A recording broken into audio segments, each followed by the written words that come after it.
hold up ito, wag ka nang pumalag. Ako? Oo, dalawa lang naman tayo dito eh, bobo. Mamili ka, pera o buhay mo. Wala bang ibang choices yan?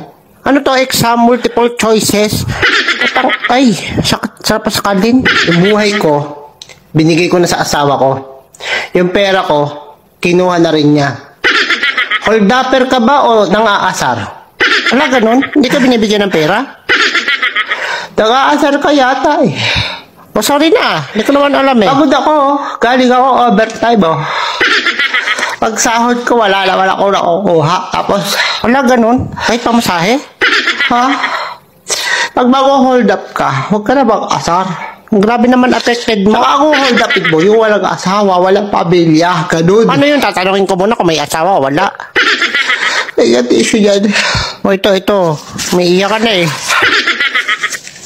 Pag hold up lang, walang asaran. Hindi ko naman alam eh.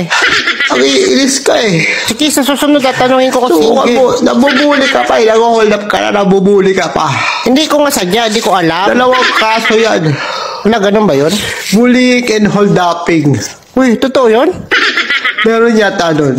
Sige na, hindi na kita hold upin. Nahingan mo pa akong tisong. Sige na, balis ka sa harap ko na. Alibad-baran ako sa mukha mo. Ito na, paalis na. Hindi ko naman alam na under ang hayop ka eh.